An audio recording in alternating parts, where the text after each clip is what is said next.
नमस्ते सभी से। आज हम इस वीडियो में बात करेंगे पारिस्थितिकी एवं पारिस्थितिकी तंत्र, इकोलॉजी एंड इकोसिस्टम। पहले हम बात करते हैं पारिस्थितिकी शब्द की। पारिस्थितिकी जीव विज्ञान की एक शाखा है जिसमें जीव समुदायों तथा उनके वातावरण के मध्य पारस्परिक संबंधों का अध्ययन किया जाता है। जीव तथा उसके बाहरी वातावरण के बीच एक सक्रिय संबंध होता है। सर्वप्रथम अर्नेस्ट हैकेल नामक प्राण विज्ञान शास्त्री ने 1866 में इकोलॉजी शब्द का प्रयोग किया। इकोलॉजी शब्द का प्रयोग ओइकोलॉजी के रूप में किया था। ओइकोलॉजी को हम दो भाग में बांट देते हैं, ओइकास धन लोगोस। ओइकास को अंग्रेजी में कहते हैं हाउस और हाउस को हिंदी में कहते हैं घर। लोगोस को स्टडी और इसको हिंदी में कहते हैं अध्ययन। अब पारिस्थितिकी को हम देख लेते हैं कैसे हमारा एक संबंध है एक दूसरे से। जलवायु, जंतु, मिट्टी, वनस्पति। जलवायु का संबंध जंतु से, जंतु का मिट्टी से, मिट्टी से वनस्पति से, वनस्पति का जलवायु से, और जलवायु का मिट्टी से, मिट्टी का जलवायु से, वनस्पति का जंतु से, जंतु से मिट्टी का। ये सभी क्या हैं, एक दूसरे से जुड़े हैं। आगे हम बात करते हैं पारिस्थितिकीय कारक की। कौन कौन पारिस्थितिकीय कारक हैं? सभी जीवधारी अपने चारों ओर पाए जाने वाले वातावरण में निवास करते हैं। वातावरण के अंतर्गत वे सभी भौतिक, रासायनिक, जैविक एवं मृदीय कारक आते हैं जिनका प्रभाव जीवधारियों के जीवन पर प्रत्यक्ष अथवा परोक्ष रूप से पड़ता है। जीवधारियों की दैनिक क्रियाएं जो जीवित रहने के लिए आवश्यक हैं, इसी वातावरण के पदार्थों तथा उनकी दशाओं पर निर्भर करता है।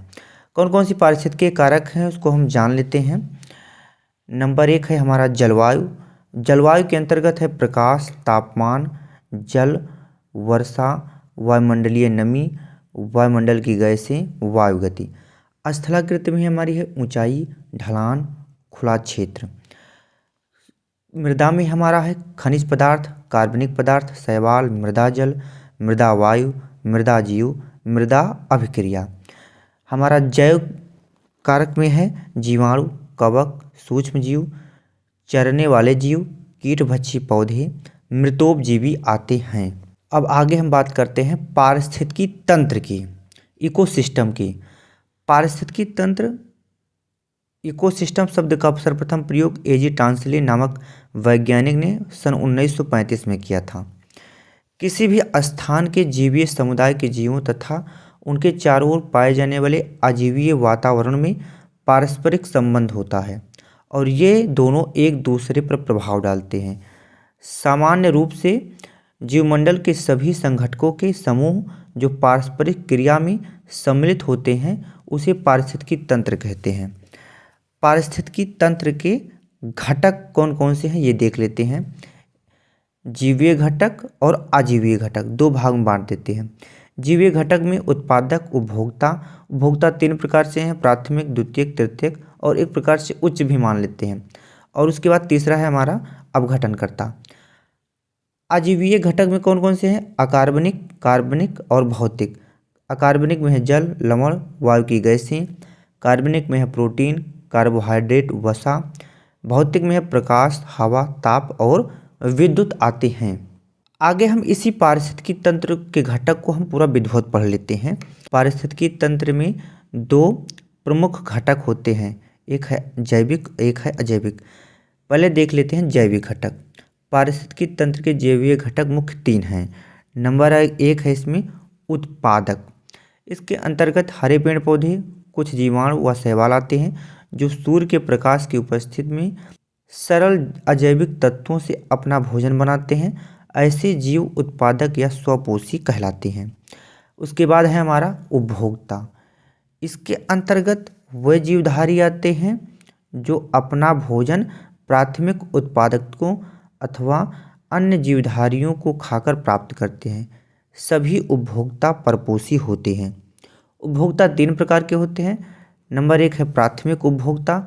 वह जीव जो अपने भोजन के लिए पौधों पर निर्भर रहते हैं, गाय, बकरी, खरगोश, हाथी, हिरण, टिड्डा, चूहा, बंदर आदि। द्वितीयक उपभोक्ता में है, इसके अंतर्गत वे जीव जो अपना भोजन शाकाहारी अथवा प्रथम श्रेणी के उपभोक्ता को खाकर प्राप्त करते हैं, जैसे टिड्डे को मेढक द्वारा, चूहे का बिल्ली द्वारा, हिरन का भेड़िया के द्वारा। अब हम बात करते हैं तृतीय श्रेणी के उपभोक्ता की। वह जीव जो अपने पोषण के लिए प्राथमिक व द्वितीयक उपभोक्ताओं पर निर्भर रहते हैं, जैसे बाज, शेर और बाघ। उसके बाद हमारा है अपघटक या मृतजीवी। इसके अंतर्गत मुख्यतः बैक्टीरिया व कवक आते हैं, जो मृत पौधों एवं जंतुओं का अपघटन करके पृथ्वी को साफ करते हैं। अब उसके बाद हमारा लास्ट है अजैविक घटक। एक जैविक था, एक मुख्य रूप में अजैविक है। अजैविक के 2-3 भाग हैं, इसको देख लेते हैं। नंबर 1 है भौतिक कारक। इसके अंतर्गत तापमान, आर्द्रता, सौर ऊर्जा, वायुमंडलीय दाब और स्थलाकृति आते हैं।